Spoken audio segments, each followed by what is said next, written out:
estamos, doctor Nogueira, para recibir a Marcelo Rabuñal, ¿correcto? Bienvenido, Correcto. Muchísimas gracias por venir. Gracias a ustedes. Director de esta nueva película de Artigas, como nos contabas al principio, Miguel Nogueira. Es Así decir, es. película documental, podríamos decir, bienvenido. Sí, muchas gracias. Sí, película documental, así es, sí.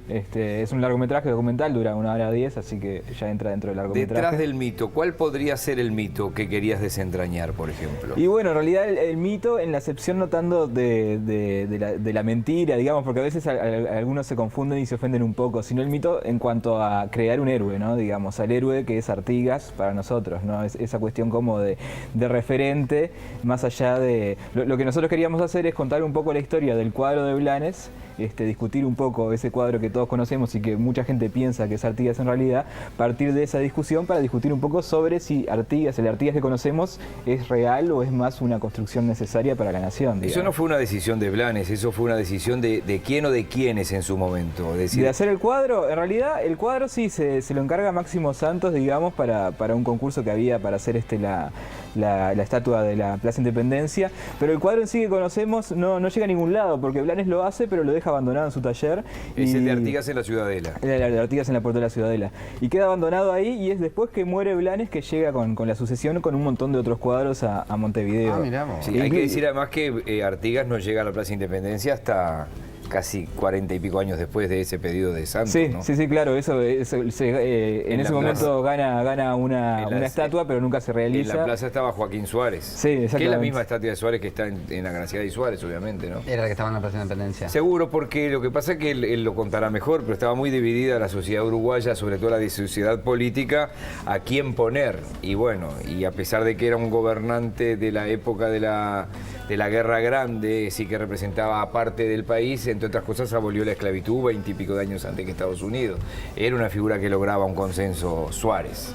Ajá. Claro, sí, la Pero cuestión y- del cuadro de Artigas también es como importante, el que hace Blanes, porque logra eso de juntar esos dos bandos que estaban separados, ¿no? Porque se representa por un lado Artigas, que era una representación más de la parte del campo, ¿no? Y de los blancos, y por otro lado la Puerta de la Ciudadela, que era Montevideo, y eran los colorados, ¿no? Por eso también es que tiene fuerza simbólica y Mirá. que se instaura un poco ese cuadro, ¿no? Ahora, y tú decís que justamente en la película se dice justamente eso, que es un héroe que fue necesario inventar. Claro, sí, tal cual, tal cual.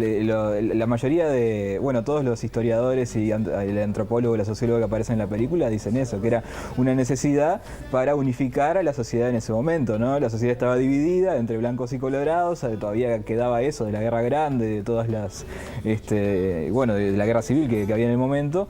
Y ya la gente que estaba un poco cansada de la guerra, más que nada los intelectuales, los artistas, querían unificar a la nación atrás de un símbolo y dijeron, bueno, vamos a rescatar a Artigas, que lo teníamos un poco olvidado, y empiezan a escribir y a hacer, bueno, canciones y cuadros y cosas por el estilo como para instaurarlo. O sea, intencionalmente. Intencionalmente, sí. Igual hay una cosa que es interesante también, que es intencional, pero a medida que pasa el tiempo, esa intención, digamos, el pueblo la puede aceptar o no. En este caso la acepta. Igual Artigas ya tenía como una impronta importante en la región, o sea, pero no estaba relacionado directamente con el Estado uruguayo como Estado Sí, tenía independiente. toda la leyenda negra de Sarmiento Claro. en Argentina. Y tenía credenciales como para rescatarlo, ¿no? Porque podrían haber elegido a La Bueno, Valleja, se ahí me ocurre, está. que La Valleja podría haber sido otro, pero estaba muy identificado con la divisa blanca. Exactamente. Ahí está. A partir de 1836 en adelante quedó muy identificado con uno de los partidos. Claro, Artigas todavía tenía la importancia de lo que había sido su gesta, digamos, Y y Rivera por con el más que Partido estaba Colorado. relacionado con el federalismo y con los inicios del Partido Nacional, se podía como adaptar más fácilmente que utilizar los caudillos que todavía estaban en la vuelta, digamos, ¿no? Porque La Valleja, Oribe y todos esos... Ahora, un héroe inventado, pero no es inventada de historia. O sea, no es que la historia que se cuenta sea eso inventada. obviamente que no. Por lo general... Es un héroe publicitado, digamos. Exactamente. Por lo general, y esto pasa en todos los países, digamos, cuando se instaura una idea de la identidad nacional y se crea una historia para enaltecer los valores, en este caso del Uruguay, lo que se hace es elegir ciertas características remarcarlas, y otras medio que esconderlas un poquito, ¿no? Decir, bueno, mejor esta parte no la contamos y esta la sacamos. Y lo que está interesante es cómo esas características van cambiando lo que se subraya según el momento, ¿no? O sea, en los 60 se abocó más al tema del reglamento de tierras porque tenía una cuestión más de izquierda. Durante la dictadura se utilizaba Artigas porque era militar. Es como que se adapta, digamos, el héroe también a las circunstancias. Y para mí lo interesante va más allá de la cuestión de qué tanto sí nos contaron o no nos contaron, sino la historia de que cómo se forma eso, ¿no? Cómo se va construyendo y la relación que tienen. Crea esa campaña publicitaria, digamos. Ahí va, sí, exactamente. Para imponerlo. En nuestro caso en la película hablamos específicamente de la imagen, ¿no?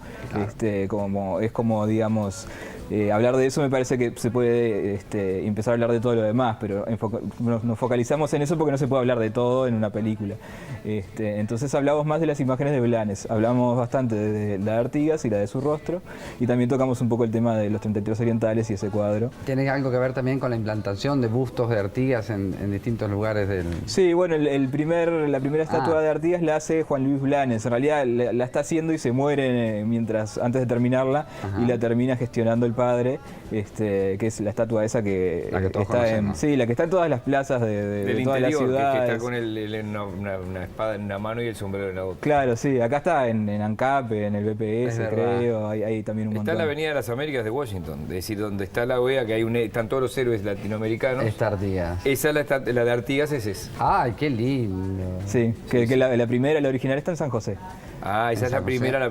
Sí. La estatua está en la Plaza de Rocha, también la tiene, digo, es decir, en muchas plazas. Sí, bueno, nosotros lo que hicimos en la película fue salir a filmar todas esas estatuas, ¿no? Recorrimos muchos lugares del Uruguay y encontramos cosas muy divertidas, como por ejemplo en la Plaza de Artesanos de Punta del Este tenía un nido de hornero acá viviendo, ¿no? En el hombro de Artigas, y cuando viene la intendencia, porque arrancaba la temporada a sacarla, todos los feriantes salieron a decir, no nos saques el hornero, que es nuestra mascota. Entonces estuvieron ahí claro, pero tenía un hornero viviendo en Artigas. Después en Colonia, no me acuerdo en qué pueblo, había toda una feria de esas, de comidas y cosas así, desarmándose alrededor de la estatua. Entonces estaba la gente almorzando, la que trabajaba ahí, alrededor de la estatua, ¿no? Era una cosa muy surrealista. ¿Cuándo se estrena y dónde la vas a estrenar? La estrenamos ya hace 2 semanas. Estuvimos hace 2 semanas en cartel en la sala Nelly Goitiño, que estuvo muy bueno porque se llenaron casi todas las funciones. Y ahora a partir de este viernes está en Cinemateca Positos. También vamos a estar 2 fines de semana ahí. ¿2? Sí, 2. Ay, bueno, no se duerman entonces si la quieren ver. Sí. ¿Solo los fines de semana, que es viernes, sábado y domingo? ¿Cómo es? Bueno, hay que averiguar. Sí, arranca el viernes, sábado y domingo, lunes y martes, y después la segunda tanda creo que arranca también el otro viernes y es hasta el martes. Cinemateca Positos. Cinemateca Positos, sí. Bueno, felicitaciones, Marcelo. Bueno, muchas gracias. Y bueno, iremos a verla. Muchas gracias. Gracias a ustedes. Muchísimas gracias por venir. Miguel Longueiro. ¿Qué hacemos? Y nos vamos a la pausa. Y ya volvemos. Vamos al río, sí. Vamos, que hay más día a día junto a vos.